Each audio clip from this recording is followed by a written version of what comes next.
শুভ সকাল বন্ধুরা, কেমন আছো সবাই? আশা করছি সকলে অনেক বেশি ভালো আছো। আমরাও না বেশ ভালো আছি। ব্লগার রূপা চ্যানেলে সকলকে স্বাগত জানিয়ে আজকের ব্লগটা শুরু করছি ভোরভোরই। যেহেতু সিমরানকে স্কুলে পাঠাতে হয়, সেই কারণে না আমার এই কাজগুলো ভোর থেকেই শুরু হয়ে যায়।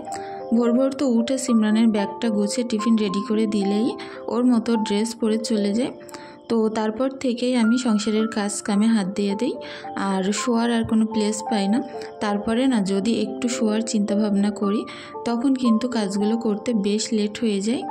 তো প্রথমেই ভাবলাম আগে উঠে দুটো চারটে যখন বাসন আছে, আজ বেশি বাসন নেই, যেহেতু রাত্রেই মেজে শুয়েছিলাম, তো সেই কারণে আগে বাসনগুলো মেজে নিলাম। এখন দেখো মানি প্ল্যান্ট গাছটাকে একটু পরিষ্কার করে নেব, যেহেতু আমার এই রান্নাঘরে কোনো রকম কিচেন চিমনি নেই। এই কারণে না গাছগুলোয় না প্রচণ্ড পরিমাণে তেলের ছিটা ওঠে একটা, আর এমনি প্রত্যেকটা জিনিসে একটু তো তেলচিটে ভাব হয়। তো গাছটা দেখো পাতাগুলো গোড়াটা সুন্দর করে ধুয়ে দিলাম, আর যেমনই সুন্দর দেখাচ্ছে তেমনই সুন্দর থাকবে আবারও।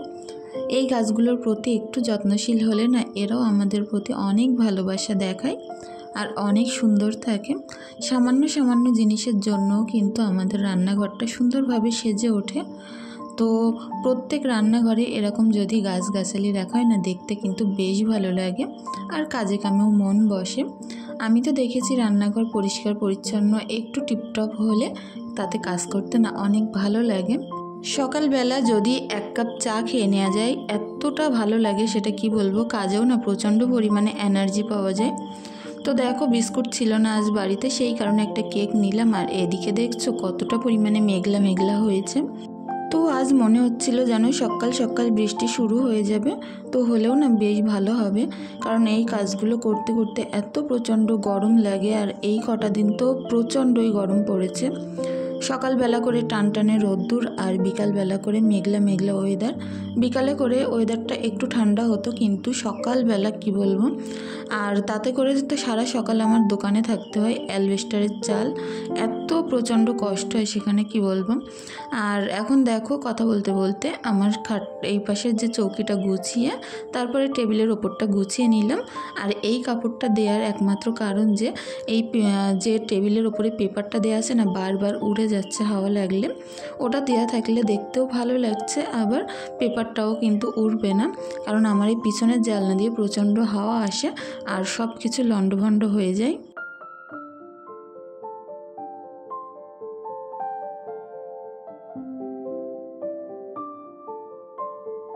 এখন চলে আসলাম পাশের ঘরে, আর এই ঘরের খাটটা না খুব বেশি হুড়ায়নি, কারণ এখন যেহেতু প্রচণ্ডই গরম পড়ছে, কাঁথা টাতা তো সেরকমভাবে লাগছে না।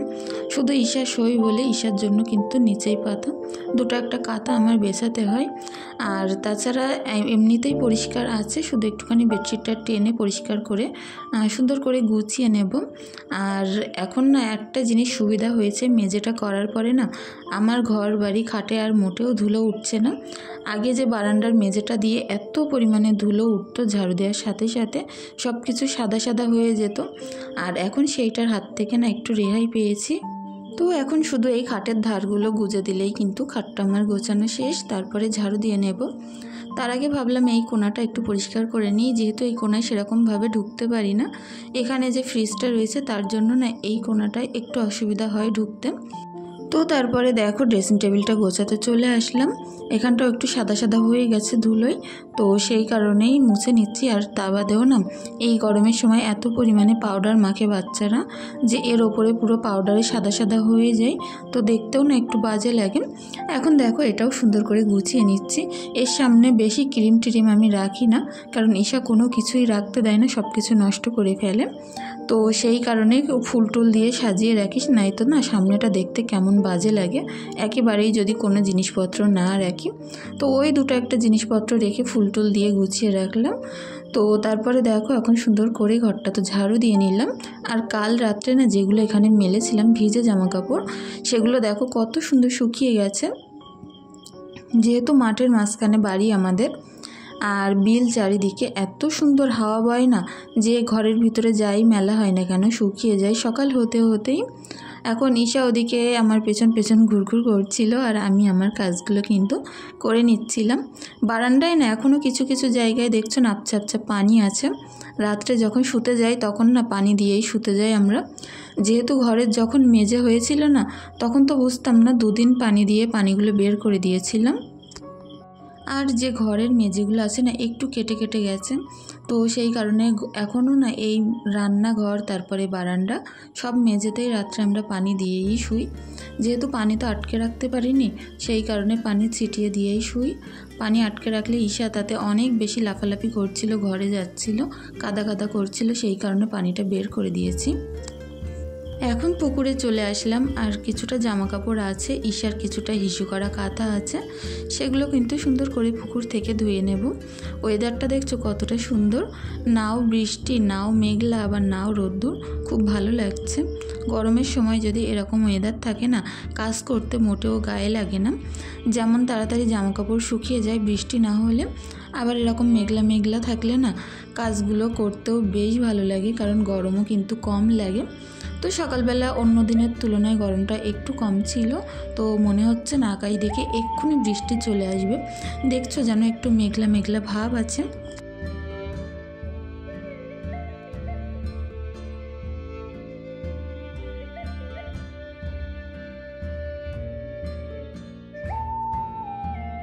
তো এখন আমার ঘরে বাইরে সব কাজ মোটামুটি সেই দোকানে চলে যাব, তো সেই কারণে ভাবলাম বারান্দাটায় পানি দিয়ে রেখেই চলে যাব। যেহেতু বারান্দাটা না এখনই প্রচণ্ড তেলা হয়েছে, সিমেন্টের পরিমাণ একটু বেশি দেয়া ছিল। ঘর দুটোয় না তখন বুঝতাম না, সিমেন্টটা কম দেয়া ছিল।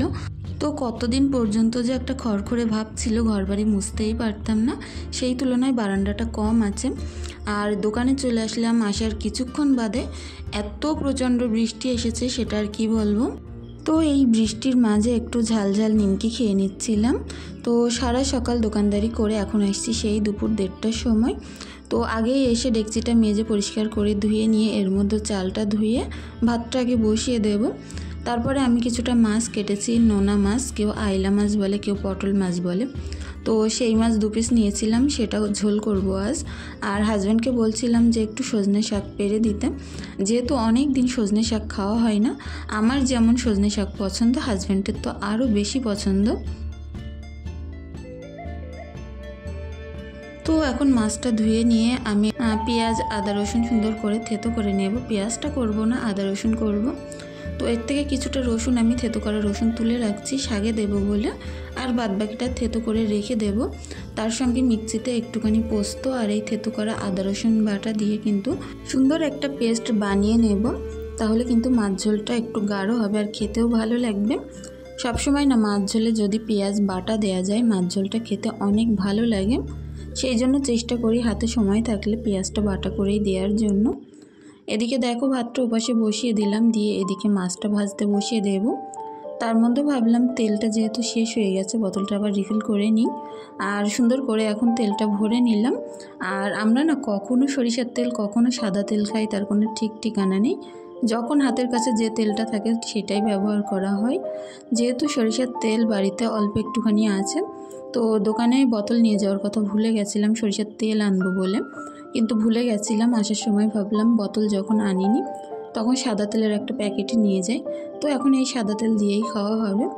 তো যাই হোক, সুন্দর করে মাছটা ভাজতে বসে এখন আমি শাকগুলো বেছে নেব।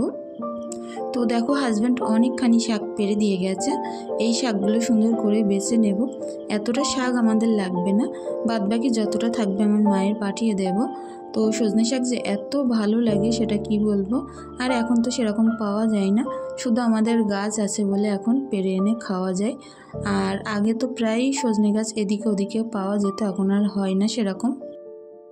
তো এখন কড়াটা বসিয়ে আগে মাছ ঝোলটা করে নেব। সুন্দর করে তেল দিয়ে এর মধ্যে পেঁয়াজ আদা রসুন আর সেই পোস্তর পেস্টটা একসঙ্গে করে দিয়ে দিলাম। দিয়ে একটু ভাজা ভাজা করে নিয়ে এর মধ্যে নুন, হলুদ, লঙ্কার গুঁড়ো, কাশ্মীরি লঙ্কার গুঁড়ো, একটু জিরের গুঁড়ো, এইগুলো দিয়ে নেব।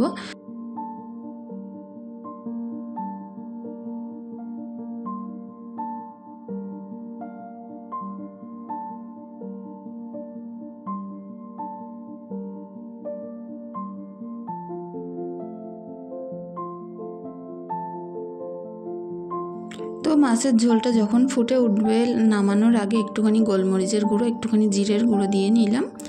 দিলেই কিন্তু আমার মাছের ঝোলটা সুন্দরভাবে রেডি হয়ে যাবে। যাই হোক, তারপরে অল্প একটুখানি পানি দিয়ে নিলাম, যেহেতু ঝোলটা কম হয়ে গেছিলো। দিয়ে ফুটিয়ে নামিয়ে নিয়ে এতেই কিন্তু আমি শাকটা বসিয়ে দেব এই কড়াই। তো মাছের ঝোলটা নামিয়ে পানি দিয়ে এর মধ্যে নুন, হলুদ, অল্প একটুখানি খাওয়ার সোডা দেব। খাওয়ার সোডা না দিলে না সজনে শাক কখনোই গলে না। তো পানিটা সুন্দর করে ফুটে উঠলে এর মধ্যেও কিছুটা কাঁচা লঙ্কা আর এই শাকগুলো তুলে দিলাম। দিয়ে সুন্দর করে ভাজা ভাজা করে নেব। এর মধ্যে না একটা আলু আমি কুচিয়ে দিয়েছি। তো শাকটা সুন্দর করে ঢাকা দিয়ে এখন আমি এই রান্নাঘরের এই জায়গাগুলো গুছিয়ে নেব। আর বেশ কিছুটা যেহেতু বাসনপত্র আছে সেগুলোও মাজতে হবে। ভাতটা উপর করে নিলাম, নিয়ে ওই মোটামুটি কাজ এখন শেষ, শুধু শাকটা লাস্টে ভাজা ভাজা করে নিলে হয়ে যাবে। মাঝখানে একটুখানি নেড়ে দেখছিলাম সিদ্ধ হচ্ছে কি না। তো দেখলাম ঠিকই আছে, মোটামুটি সিদ্ধ হয়েছে। আর একটুখানি সিদ্ধ হয়ে গেলে তারপরে এই শাকটা তেলে দেব। তো এখন অনেকখানি বাসনপত্র বের করেছি, এগুলো মেজে নেব। রান্না করতে করতে কিছুটা হয়েছে আর কিছুটা আগে সকালবেলা ছিল। যেহেতু সকালবেলা চাটা খেয়ে দোকানে চলে গেছিলাম, এই কাজগুলো কিন্তু আর করতে পারিনি, সেগুলো এখন আমি করে নেব। তো কিছুটা বাসনপত্র মেজে আসলাম, এবার দুধটা জাল করতে বসিয়ে দিয়ে আরও কিছুটা আছে সেগুলো মেজে নেব। সারাদিন আমার যে কতবার বাসন মাজতে হয় তার কোনো ঠিক ঠিকানা নেই। সারা দিন মেজে মেজে আমার পুরো জীবন শেষ। তো তারপরেও বাচ্চা কাচ্চা ছোটো থাকলে না এরকম তো করতেই হবে। আর বোতলগুলোই যেহেতু দুধ আনা হয় রোজই, সেই কারণে বোতলগুলোও আমার একটা বড় কাজ, যে প্রত্যেক দিন 2-3টে করে বোতল আমার পরিষ্কার করতে হয়। আর দিনের ভিতরে যে কতবার ইশার ফিটার ধুতে হয় সেটারও ঠিক ঠিকানা নেই। তো এখন এই বেসিনটা একটুখানি পরিষ্কার করে মুছে দিয়ে কিন্তু আমি সুন্দর করে আমার যে আরও কাজগুলো আছে সেগুলো করে নেব।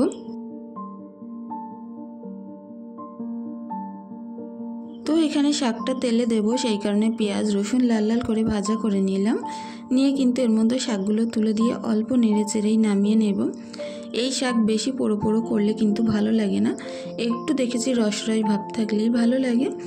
তো তারপরে এই জায়গাগুলো একটু পরিষ্কার করে নিয়ে এখন আমার সবথেকে বড় কাজ সমস্ত ঘরবাড়ি মুছে পরিষ্কার করতে হবে। কারণ গা ধোয়ার আগে না এই মোছামুছির কাজগুলো করে নিলে সন্ধ্যেবেলা দেখেছি একটু চাপটা কম থাকে। আগে যেহেতু 2টো ঘর মুছলে হয়ে যেত, এখন ইদানিং করে তো এখন এই বারান্দা, রান্নাঘর এগুলোও মুছতে হচ্ছে। তো ভাবলাম এতগুলো জায়গা যখন সন্ধ্যেবেলা কভার করতে পারবো না, তো এখনই একেবারে গা ধোয়ার আগে সুন্দর করে মুছে পরিষ্কার করে নিই। রান্নাঘরটা তো হয়ে গেল, এখন এই ঘরে আসলাম। তো এই ঘরটাও একটু মুছে নেব।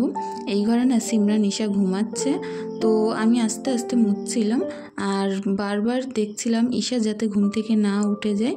ঈশা যদি ঘুম থেকে ওঠে না, এখন আমার এই কাজের 12টা পুরো বেজে যাবে। তো তারপরে দেখো পাশের ঘরে আসলাম, পাশের ঘরটাও না এখন ভালো করে মুছে নেব। তো এই মোছামুছির কাজটা যে কতটা কষ্ট হচ্ছিল কি বলবো, বসে বসে বসে বসে কতটা জায়গা যে মুছেছি, পুরো পা খিল লেগে আসছে। কারণ সকাল থেকে ধরো দোকানে গিয়েছি, তেমনভাবে খাইও নি, এখন যেমন খিদে পেয়েছে তেমন কষ্টও হচ্ছে। আর সেই পরিমাণে তো গরম, বৃষ্টি তো হলো একটুখানি, তারপরের থেকে সেই লেভেলের গরম আবার শুরু হয়ে গেল। তো বন্ধুরা, তোমরা এখনও পর্যন্ত যে যে আমার সাথে আছো, আমার পাশে আছো, তোমাদের কাছে অনুরোধ রইল, আমার ভিডিওটি যদি তোমাদের কিছু ভালো লেগে থাকে, তোমাদের মনে যদি একটু হলেও জায়গা করতে পারি, তো প্লিজ চ্যানেলটি সাবস্ক্রাইব করে পাশে থাকতে পারো।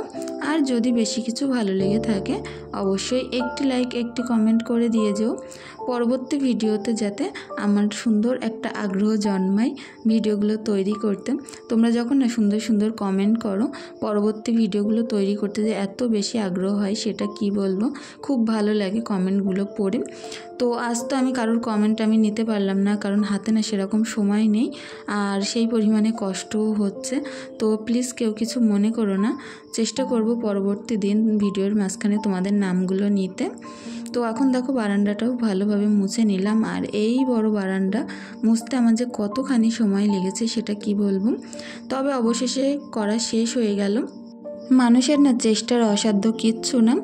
যদি একটুখানি চিন্তা ভাবনা করে কাজগুলো করা হয়, একটু টার্গেট করে কাজগুলো করা হয়, সব কিছু কিন্তু সুন্দরভাবে সময়ের মধ্যেই হয়ে যায়। আর যেহেতু ভোর ভোর ওঠা হয়েছে, সেই কারণে আমার কাজগুলো আজকে সুন্দরভাবে হয়ে গেছে। এখন দেখো প্রচণ্ড পরিমাণে বৃষ্টিও শুরু হয়ে গেছে। তো সেই আসছি তোমাদের সাথে সন্ধ্যাবেলা। তো সিমরানের মাথা টাথাগুলো এখন একটু আশ্রয় দেবো, ওর পানি যাচ্ছিল, পানি খাবে বলে।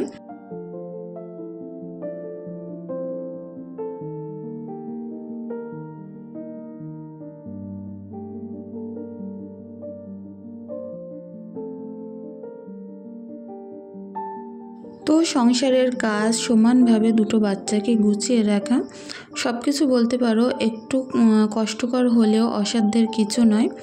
যদি আমরা একটু কষ্ট করি, একটু বুদ্ধি করে চলি, তাহলে কিন্তু সংসারটা সুন্দরভাবে গুছিয়ে রাখা যায়। তো সেই পরিমাণে কিন্তু আমাদের সময়ের সাথেও চলতে হয়, তাহলে কাজগুলো অনেক তাড়াতাড়ি হয়ে যায়। আর কোনো কাজে আমি তো মনে করি বাধা আসে না, যদি আমরা টার্গেট করে নিজের ইচ্ছাই করে থাকি। আর যার কাজ করার ইচ্ছা নিয়ে অনিচ্ছাই করা হয়, তখন কিন্তু কাজগুলো করতে বেশি কষ্ট হয়। তো যাই হোক, আজকের ভিডিওটি আর বেশি দূর বাড়াবো না। সকলে অনেক বেশি ভালো থেকো, সুস্থ থেকো।